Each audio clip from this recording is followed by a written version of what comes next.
You're serious? I said, my voice trembling as I stared at Richard from across the living room.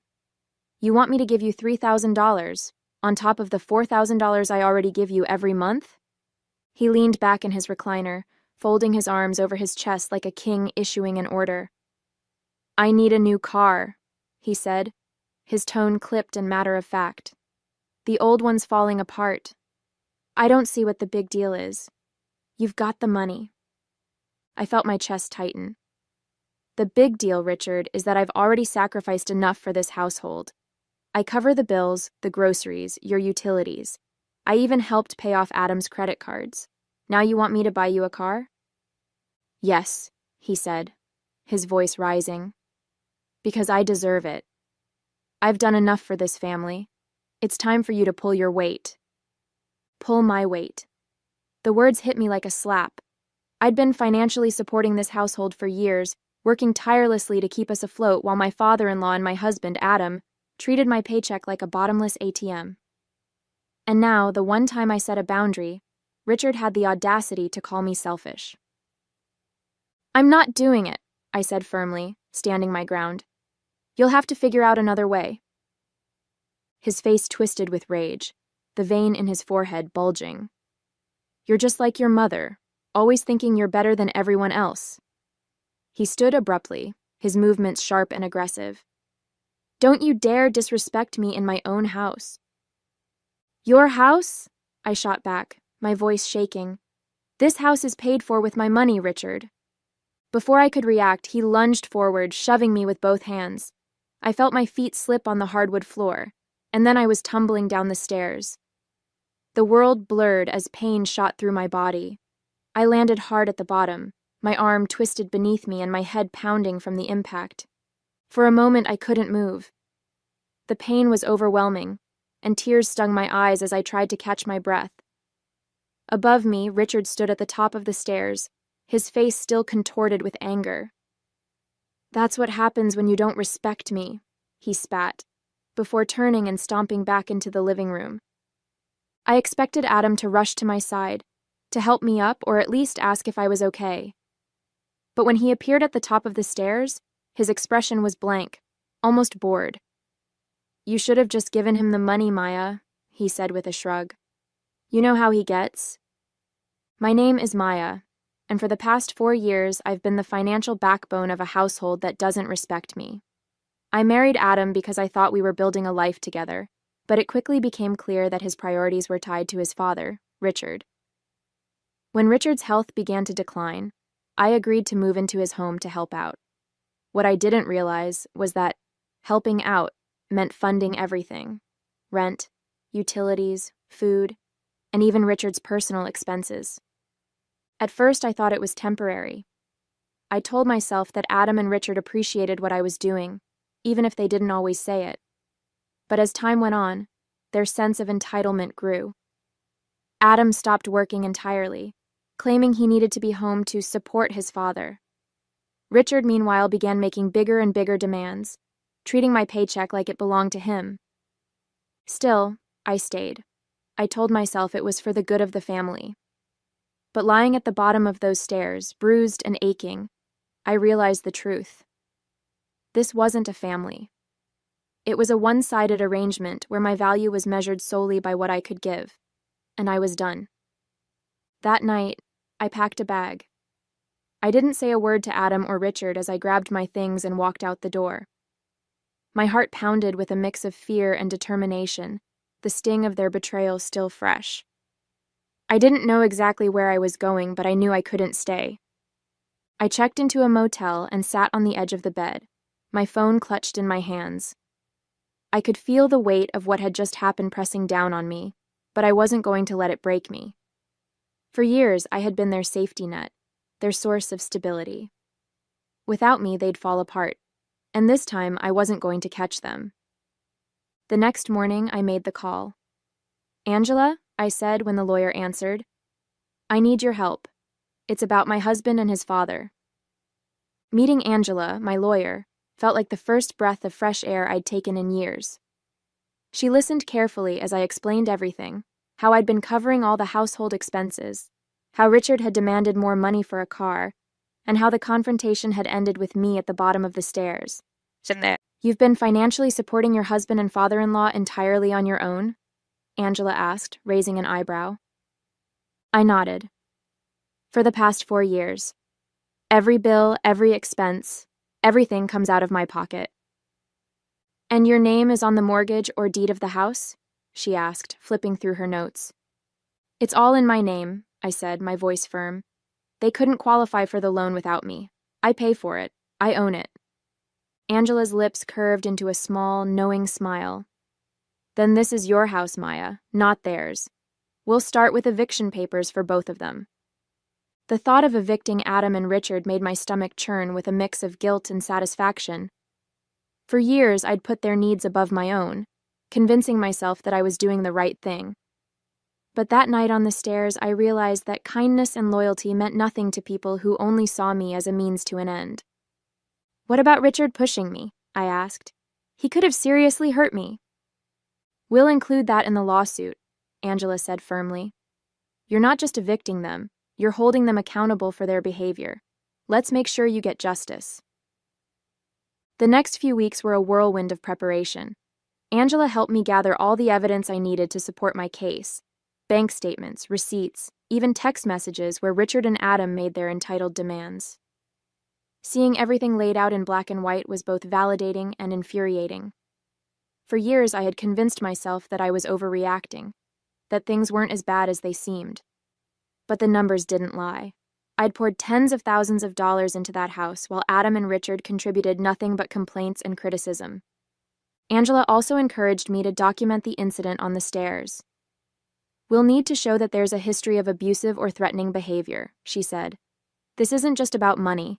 It's about creating a safe environment for you moving forward. Safe. The word hit me harder than I expected. For years, I'd put my safety, both emotional and physical, on the back burner, prioritizing the needs of others.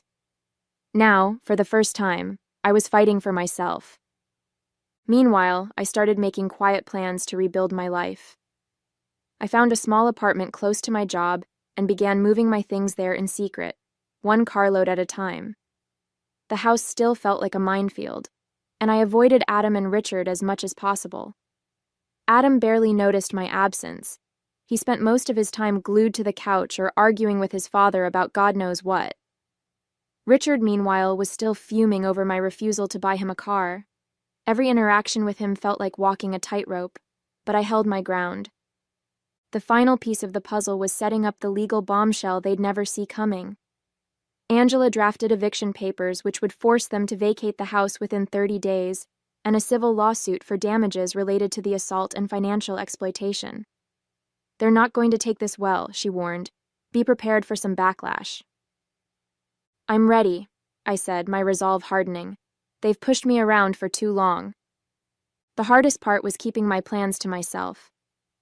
My coworkers noticed that I seemed distracted, but I brushed off their concerns with vague excuses about stress at home. The truth was, I felt like I was living a double life. One version of me was still playing the dutiful wife and daughter-in-law, while the other was quietly reclaiming her independence. Late at night, I'd lie awake in my new apartment, replaying everything that had happened. The anger and hurt would bubble up, threatening to overwhelm me. But then I'd think about the moment I'd serve them the papers. I pictured their faces, Richard's smug confidence shattering, Adam's indifference replaced with disbelief, and it gave me the strength to keep going. The day finally came. Angela met me at the house, her calm professionalism grounding me as we walked up the driveway. My heart raced as she rang the doorbell, the stack of papers in her hand feeling heavier than it should.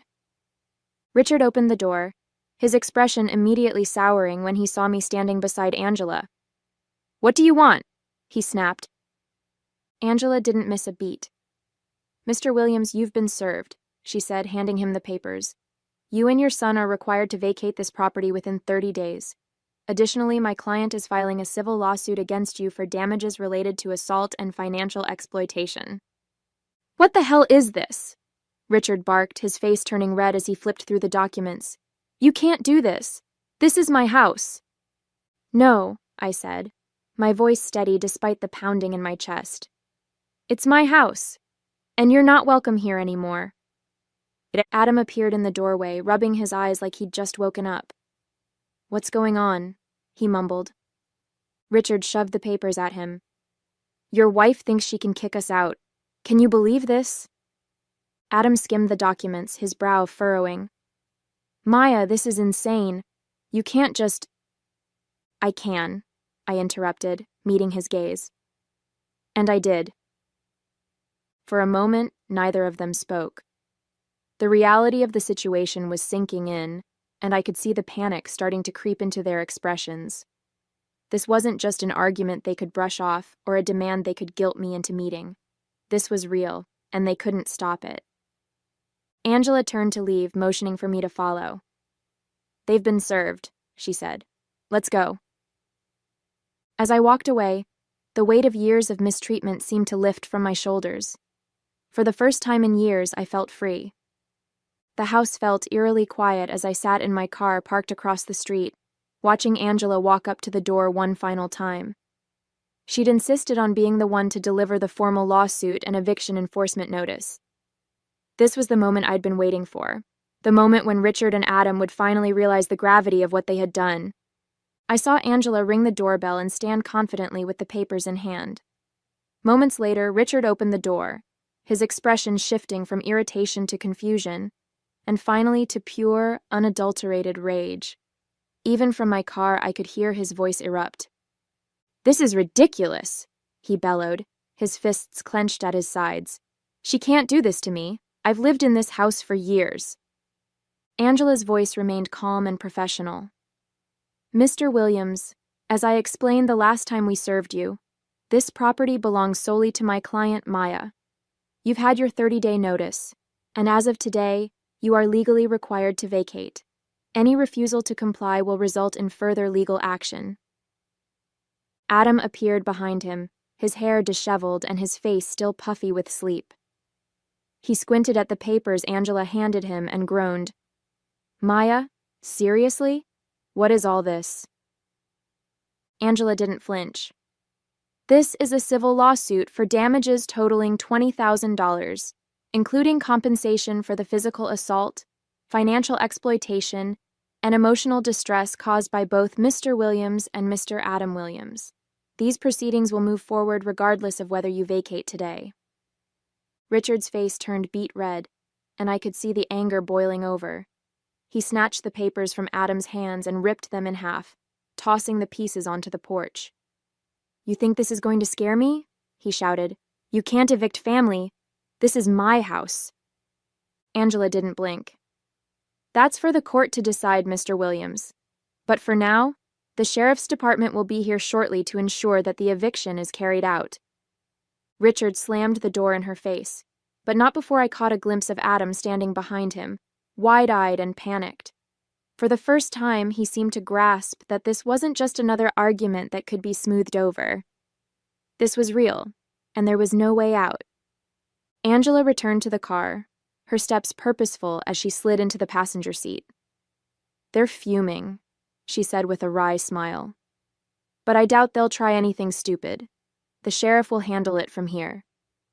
I exhaled a long breath I didn't realize I'd been holding. For years, I'd been the one stuck in the cycle of giving in, of letting their entitlement, abuse, and disregard wear me down. But now, for the first time, I was the one holding the power. It felt foreign, but it also felt good. As we waited for the sheriff, I allowed myself to imagine the scene inside the house. Richard pacing furiously, ranting about how unfair this all was. Adam probably slumped on the couch, scrolling through his phone to avoid engaging. Their dynamic had always been the same. Richard barking orders, Adam following along, and me cleaning up the mess. But not anymore. When the sheriff's car pulled up, Richard stormed outside, yelling at the officers about how he'd been wronged. "She's lying," he shouted. "This is my house. I've lived here for decades. She can't just throw me out like this." The lead officer calmly reviewed the paperwork Angela handed him. "This property is legally in Ms. Maya's name, and these eviction proceedings are valid," he said firmly. "You've been given ample notice, Mr. Williams. You need to gather your belongings and vacate immediately." "I won't!" Richard roared, his voice hoarse with fury. "You'll have to drag me out of here." Adam finally stepped outside, holding a hastily packed duffel bag. He looked at me from across the street, his face a mixture of anger and confusion. "Why are you doing this, Maya?" he called out. "We're family." That word, family, cut through me like a knife. They'd used it as a weapon for years, twisting its meaning to justify their entitlement and disrespect, but I refused to let it hold me hostage any longer. I stepped out of the car, meeting Adam's gaze with a calm I didn't know I had. "Family doesn't push you down the stairs," I said, my voice steady. "Family doesn't take your money and treat you like you owe them everything. This house is mine, my life is mine, and I won't let either of you take anything more from me." Richard shouted something incoherent from the porch, but I didn't hear him. My focus was on Adam, who stared at me for a long moment before finally lowering his eyes. For once, he had no comeback, no excuses. He slung the duffel bag over his shoulder and trudged down the driveway without another word, his father still fuming behind him. The sheriff's officers escorted Richard back inside to gather his belongings, and Angela placed a reassuring hand on my shoulder. "You've done it," she said quietly. "This chapter is over." As I watched Adam and Richard leave the house for the last time, I felt a surge of emotions, relief, pride, and an overwhelming sense of freedom. This wasn't just a victory in court, it was a victory for myself. For the first time in years, I'd stood up to the people who had tried to diminish me, and I'd won. I turned to Angela, a small smile tugging at my lips. "Let's go," I said. "I've got a life to rebuild." The house felt so much larger once Richard and Adam were gone. As I walked through the quiet rooms, I was struck by how different everything seemed. Without their constant presence, the space that had once felt suffocating now felt like a blank canvas, a place I could finally reclaim as my own. The sheriff had left a short while ago, taking with him the last traces of their entitlement. Richard had resisted until the very end, ranting about how unfairly he'd been treated, but there was nothing left for him to cling to. Adam had been quieter, a shadow of the man who'd once promised to build a life with me. Watching him leave, dragging his duffel bag down the driveway, had been bittersweet. I felt no anger anymore, only pity. Angela stayed with me as I locked the front door. "You've done something not many people have the courage to do," she said, her tone warm. "It's hard to walk away from people you've invested so much in, even when they don't deserve it." I nodded, her words sinking in. "I think I finally realized it wasn't just about the money," I said. "It was about taking back control. For years I let them make me feel like I didn't have a choice, like I owed them everything. But I don't owe them anything." Over the next few days, I began to rebuild my life, piece by piece. I changed the locks on the house and hired a cleaning service to help scrub away the physical reminders of Richard and Adam's presence. It felt symbolic, almost therapeutic, to erase the mess they'd left behind. For the first time in years, I didn't feel like a stranger in my own home. Friends and coworkers reached out to check on me, offering words of encouragement and support. "You're amazing for standing up for yourself," Lily said over coffee one afternoon. "It would have been so easy to just keep putting up with it, but you didn't." "I think I just reached a breaking point," I admitted. When Adam told me I should have given Richard the money, I realized he didn't care about me at all. And if he didn't care, then why was I giving so much of myself to him? Lily nodded. "It's hard to see that when you're in it, but you're out now. That's what matters." Richard and Adam tried to contact me once, but I ignored their calls. Angela assured me that they had no legal grounds to challenge the eviction or the lawsuit. "You've already won," she said, and I believed her. For the first time in years, I felt untouchable. My focus shifted to the future. I started exploring new career opportunities and hobbies I'd put on hold for far too long. Without the weight of their demands, I had the time and energy to invest in myself. I even began considering selling the house, my house, and moving somewhere new, somewhere that didn't carry the ghosts of the past.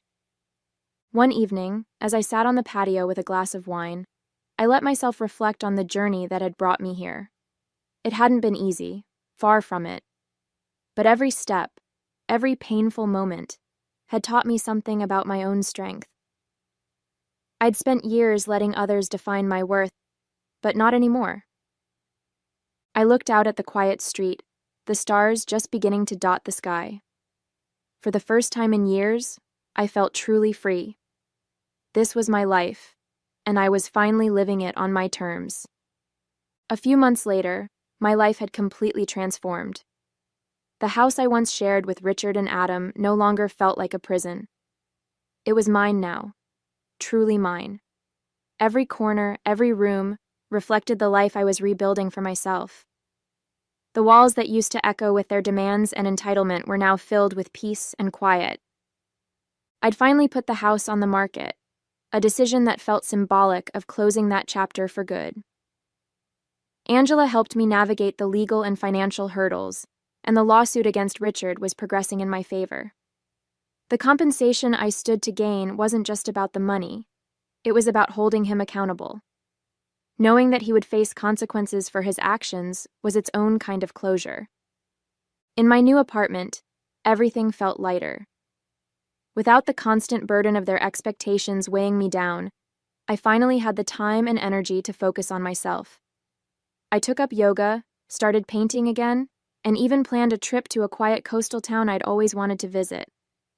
For the first time in years, I felt like I was living, not just surviving. The people in my life noticed the change. "You look happier," Lily said during one of our coffee dates. "Like a weight's been lifted." "Because it has," I said with a smile. "For years I thought walking away meant giving up. But now I realize it was the bravest thing I've ever done."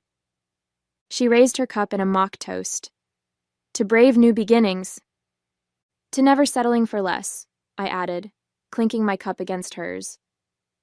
Richard and Adam's absence no longer haunted me. I stopped replaying the events of that night on the stairs or wondering if I'd done the right thing. I knew I had. They'd tried to make me feel small, but in the end, their actions had only made me stronger. I didn't need their apologies or explanations to move on. I'd built a new life, one they had no part in, and that was enough. The lawsuit's final judgment came a few weeks later.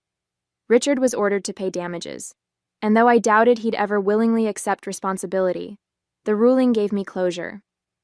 It was a legal acknowledgement of everything I'd endured, a confirmation that my story mattered. On the day I handed over the keys to the house's new owners, I stood in the empty living room one last time, letting the memories wash over me.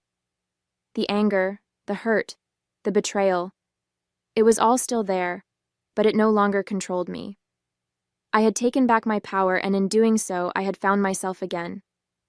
As I stepped outside and closed the door behind me, I felt a sense of peace I hadn't known in years. The road ahead was open and full of possibilities, and for the first time in a long time, I was excited to see where it would lead. This wasn't just the end of one chapter, it was the beginning of a story entirely my own.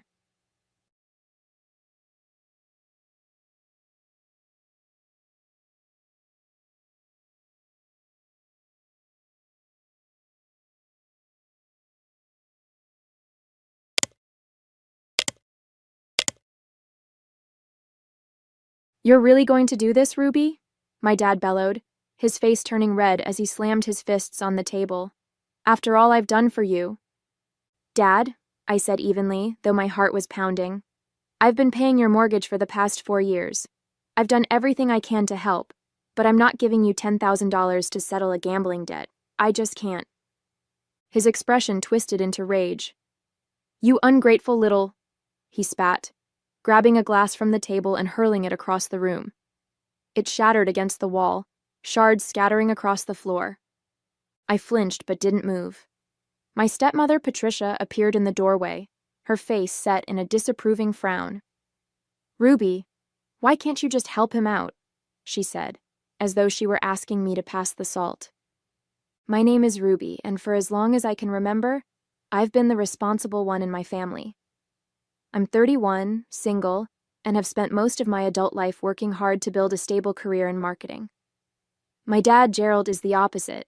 He's the kind of man who can charm his way out of anything but has no idea how to manage his own life. When my mom passed away a decade ago, he married Patricia within a year. She wasn't the wicked stepmother stereotype, but she never stood up to him either. Together, they created a toxic bubble where Gerald's bad decisions were constantly excused or swept under the rug. And for years I'd played along, paying the bills and keeping the peace. But this was too much. "I'm not doing this," I said, standing up and brushing the glass shards from my jeans. "I've sacrificed enough for you, and I won't keep enabling your gambling. If you want to fix this, you'll have to figure it out yourself." Gerald's face turned crimson, his anger boiling over. "You're selfish, just like your mother was. Always thinking about yourself." The mention of my mom hit like a slap, but I didn't let it show. "I'm done," I said, turning to Patricia. "And you're just as bad for letting this go on." Her lips tightened, but she didn't respond. That night, I packed a bag, my hands shaking as I stuffed clothes and essentials into it. I wasn't sure where I was going, but I knew I couldn't stay. As I zipped the bag shut, I glanced at the folder of documents I'd been quietly compiling: proof of Gerald's gambling addiction, bank statements, and the eviction notice I'd been holding on to as a last resort. Tomorrow, they'd see exactly how serious I was. The next morning, I woke up to sunlight streaming through the blinds of Elena's guest room. She'd taken me in without hesitation, her usual mix of practicality and empathy on full display. "So, what's the plan?" she asked as we sipped coffee at her kitchen table. "Because if you think they're going to take this lying down, you're kidding yourself." Elena had been my best friend since college, and she knew my dad's antics better than most. I sighed, rubbing my temples. "I'm going to serve them the eviction papers and let the legal system handle it. I can't argue with him anymore, Elena. He just turns it into a guilt trip or an explosion." "Good," she said firmly. "He's been taking advantage of you for years. It's time he faces some consequences." She wasn't wrong. For the past 4 years, I'd been quietly paying my dad's mortgage, putting my own financial goals on hold because he was in a tough spot. At first, I thought I was doing the right thing, helping family, being the dutiful daughter. But the longer it went on, the clearer it became that I was just enabling him. Every time I tried to talk about his gambling, he'd dismiss it with a laugh or shift the blame to Patricia for nagging him too much. And Patricia? She'd just shrug and say, "That's how he is." Last night had been the final straw. The glass shattering against the wall, his shout about how I was just like my mother. It was like a switch flipped. I wasn't going to let him drag me down any further. After breakfast, I opened the folder I'd brought with me and laid out the evidence. Screenshots of text messages where he'd begged me for money, bank statements showing the payments I'd made on his mortgage, and printouts of gambling hotline referrals I'd given him that he'd ignored. "Wow," Elena said, flipping through the pages. "You've been holding on to this for a while." "I didn't want it to come to this," I admitted. "But I knew he'd never stop if I didn't have a plan. This way, when he tries to play the victim, I have proof of everything." She nodded approvingly. "Smart. So, when are you dropping the hammer?"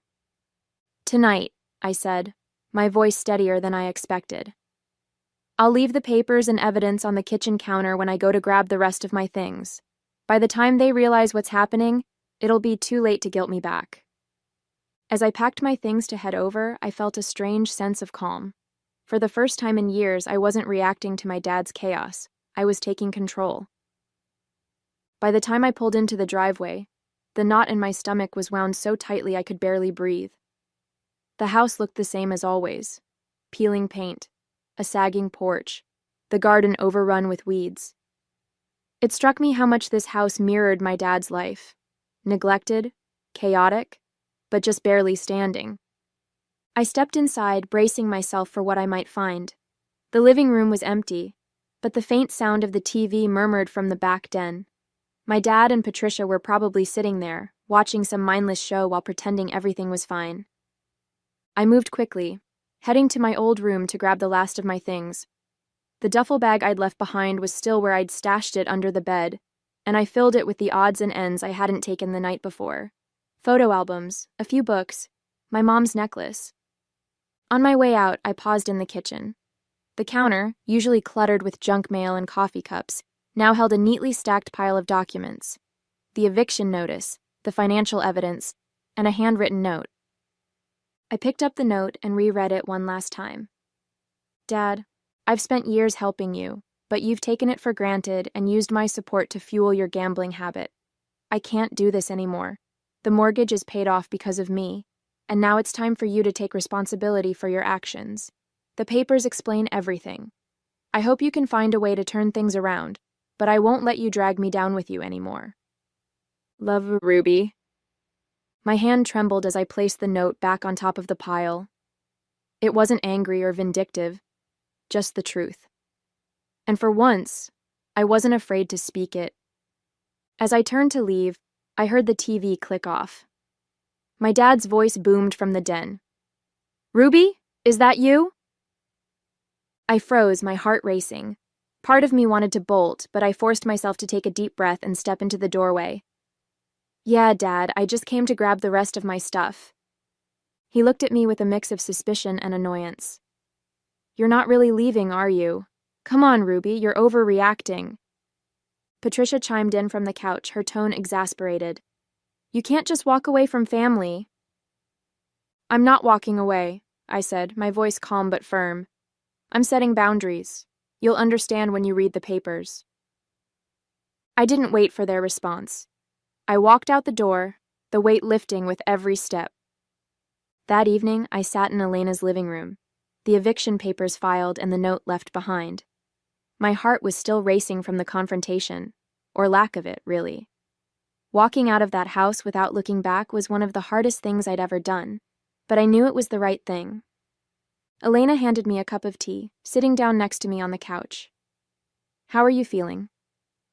I stared into the steaming cup, searching for an answer. Relieved, I said finally. But also guilty.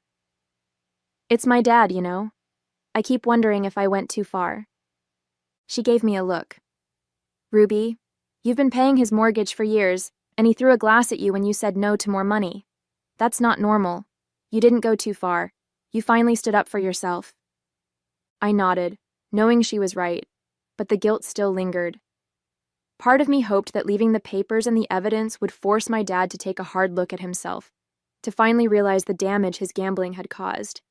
But deep down, I wasn't sure he'd ever change. The next morning, my phone buzzed incessantly with texts and calls from my dad. I didn't answer. Instead, I let the messages pile up, each one angrier than the last. What the hell is this, Ruby? Eviction papers? Are you serious? I can't believe you do this to your own father. You think you're better than me? You're just like your mother. That one stung, but I refused to let it break me. By mid-afternoon, Patricia called, her tone dripping with feigned concern. Ruby, this has gone far enough. Your father is devastated. Do you really want to put him through this? I took a deep breath, steadying myself. Patricia, I didn't put him through anything. He did this to himself. If you want to help him, you'll encourage him to get help for his gambling problem. But I'm done cleaning up his messes. She sighed heavily. You're being unreasonable. Family is supposed to stick together. No, I said firmly. Family is supposed to respect and support each other. This isn't that. I hung up before she could respond, my hands trembling. The calls and messages only reinforced what I already knew. I couldn't go back. For the first time in years, I was putting myself first. And while it was terrifying, it also felt like freedom. By the following day, the messages from my dad had stopped, replaced by silence that felt almost louder than his shouting. But Patricia was persistent. She left voicemails filled with guilt-laden monologues, saying things like, "We don't know how we're going to manage without you," and "You're turning your back on the people who love you." Love. That word hit a nerve. Love didn't throw glasses or demand thousands of dollars without a second thought. Love didn't guilt you into sacrificing everything while offering nothing in return. Elena, I said that evening as we sat in her living room, I think I need to block them. I can't keep listening to this. She nodded. You've done more for them than most people would. Blocking them doesn't make you a bad person. It's about protecting your sanity. I hesitated, my thumb hovering over my phone screen. It felt so final, cutting off the last thread of communication. But when I thought about everything I'd endured, the shouting, the manipulation, the endless excuses, I pressed the button. That night, I went over the documents with Elena again, double-checking that everything was in order. The eviction notice was airtight, and the evidence of my dad's gambling problem painted a clear picture of why this step was necessary. You've covered all your bases, Elena said, scanning the papers. If they try to fight this, they don't stand a chance. Thanks, I said, managing a small smile. I just wish it didn't have to come to this. You gave them every chance to change, she reminded me. This isn't on you, Ruby. It's on them. Her words gave me some comfort, but the weight of the situation still pressed down on me. Even though I knew I was doing the right thing, part of me couldn't shake the sadness of it all. This wasn't just about money. It was about years of hurt and disappointment finally coming to a head. The next morning, I received an unexpected call from the lawyer handling the eviction. Ruby, I wanted to let you know that your father reached out to us. He's trying to contest the eviction, claiming that he's the rightful owner of the house. I clenched my jaw. Did he provide any proof? No, the lawyer said, and he doesn't have a leg to stand on. The mortgage was paid off in your name, but I wanted to give you a heads up.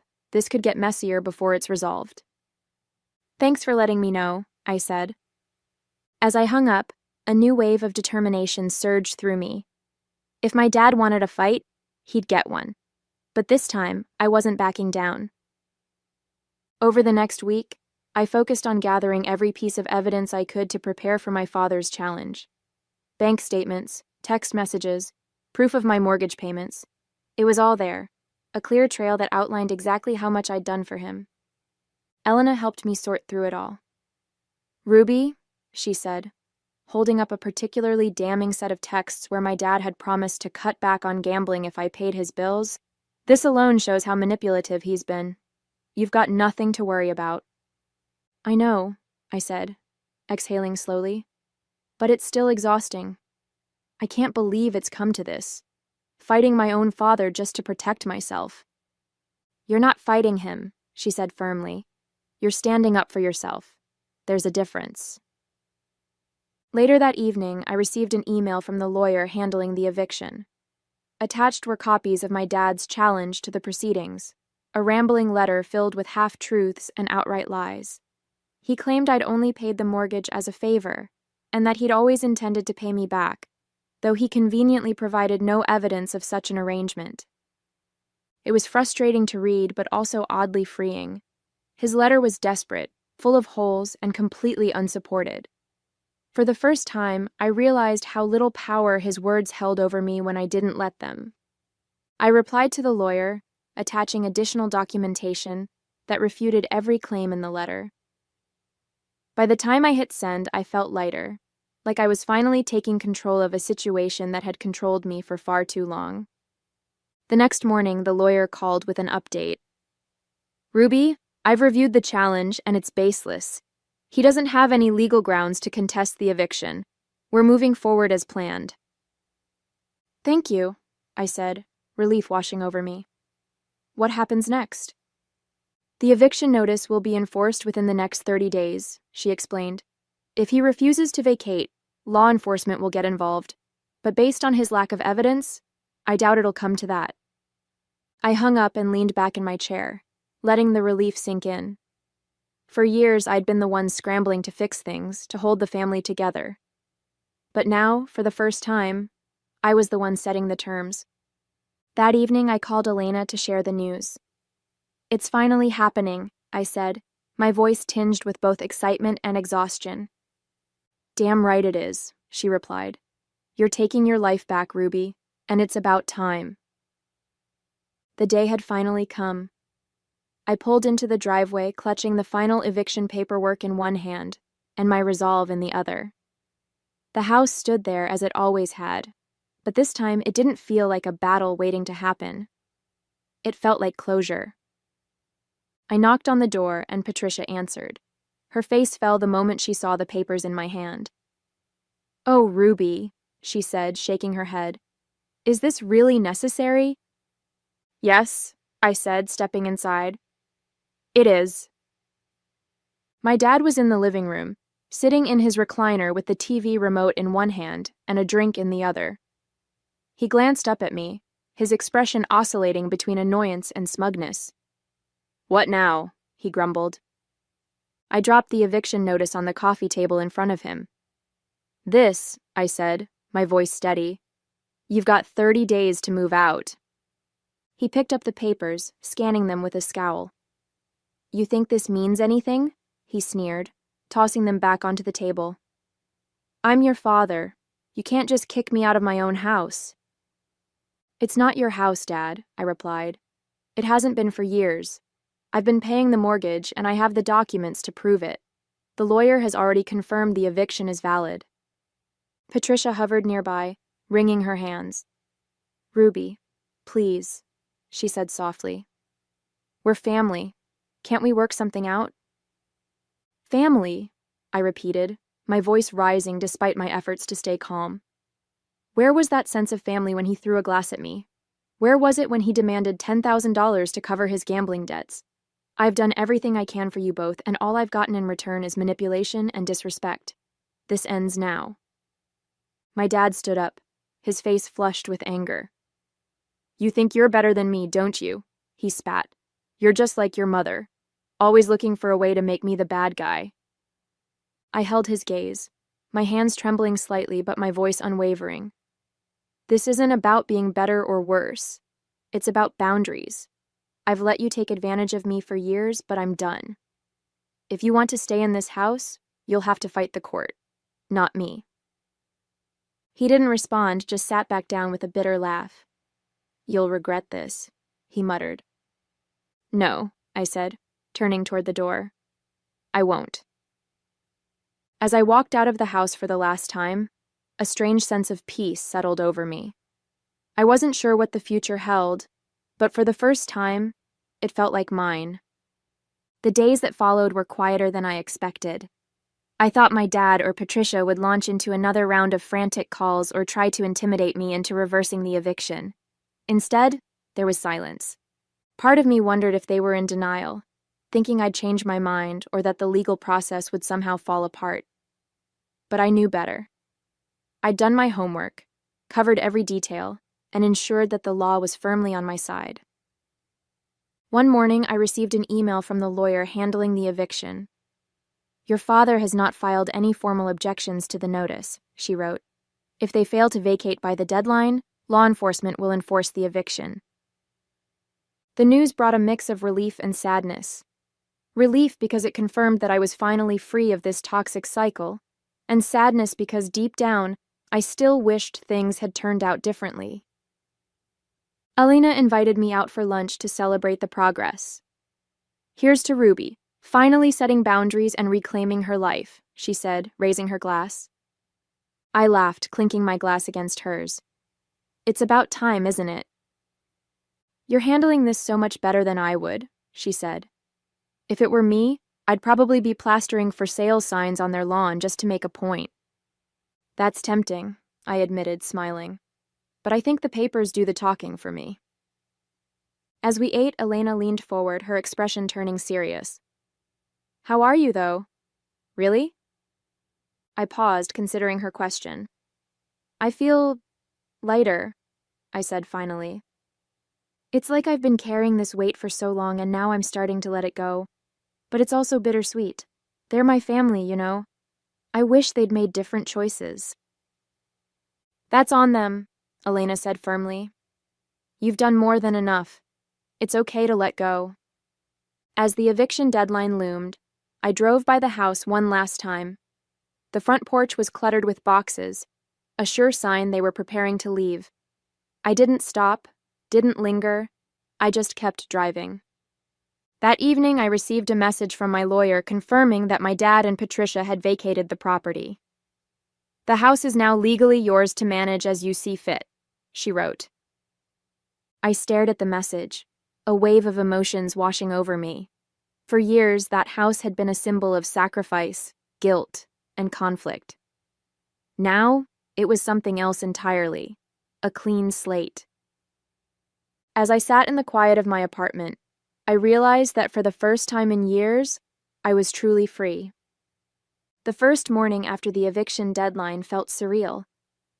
I woke up to the realization that I no longer had to brace myself for a call from my dad or a guilt-ridden message from Patricia. The house, the conflict, the endless demands, it was all behind me now. I sat on the balcony of Elena's apartment with a cup of coffee, staring out at the city skyline. "You seem quiet this morning," Elena said, joining me with her own mug. "I think it's finally sinking in," I admitted. "It's over. They're out of the house. I can move on." Elena smiled, her tone teasing. "And here I was thinking you'd throw a party." I laughed, shaking my head. "No, not yet. I think I need to just sit with this for a while. It's like I've been in survival mode for so long, I don't know what to do with the calm." Over the next week, I began to reconnect with parts of my life I'd put on hold. I signed up for a photography class, something I'd always wanted to do, but never had the time or energy for. I started spending my weekends exploring new hiking trails, breathing in the fresh air, and letting myself feel truly present for the first time in years. Elena noticed the change almost immediately. "You look lighter," she said one evening as we cooked dinner together. "I feel lighter," I replied, realizing it was true. "For the first time, I'm not carrying their problems. I'm just me." "Good," she said, raising her spatula like a toast. "Here's to that." The house was still mine, technically, but I didn't see it as a place to live anymore. It held too many memories, too much baggage. Instead, I decided to put it up for rent. The process was surprisingly cathartic. Fixing it up, making decisions about the space, and envisioning someone else finding joy in it. When I handed the keys over to the new tenants, I felt a strange mix of emotions. A touch of sadness for what could have been, but mostly relief and hope for what was ahead. This wasn't just about letting go of a house or a toxic relationship. It was about reclaiming my time, my energy, and my life.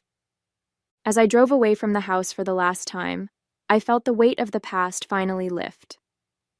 A few weeks after the house was rented out, I found myself sitting in a cozy cafe, flipping through photos from my new photography class. I had never realized how much joy I could find in something so simple. For so long, my time and energy had been consumed by my father's demands and the chaos he brought into my life. Now, I was discovering parts of myself I'd almost forgotten existed. Elena joined me, sliding into the seat across from mine with a grin. "Look at you, Ruby." Actually smiling. I laughed, setting the photos down. "It feels weird, doesn't it? Being happy?" "It suits you," she said, taking a sip of her coffee. "So, what's next on the agenda? World domination? Opening your own photography studio?" I rolled my eyes playfully. "Nothing that dramatic. Honestly, I think I just want to keep building a life that's mine. No guilt, no pressure, just freedom."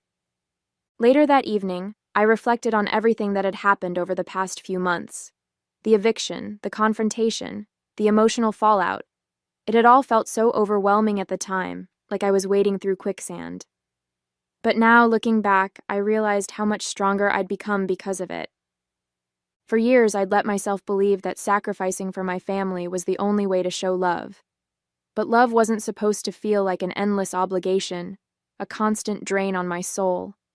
Love was supposed to build you up, not tear you down. I thought about my dad and Patricia, wondering if they'd learned anything from all this. A part of me hoped they had, but I knew better than to hold my breath. Change wasn't something you could force on people. It had to come from within. As I sat by the window, the city lights twinkling in the distance, I felt a sense of peace I hadn't known in years. The house was rented out, my boundaries were firmly in place, and my future felt wide open. For so long, I'd been defined by what I did for others, by the sacrifices I made, the burdens I carried. But now, I was finally learning to define myself by what I chose to do for me. I picked up my camera, snapping a quick photo of the city skyline. The image captured more than just the view. It captured a moment of clarity, a reminder of how far I'd come. This was my life now, and for the first time it felt like truly mine.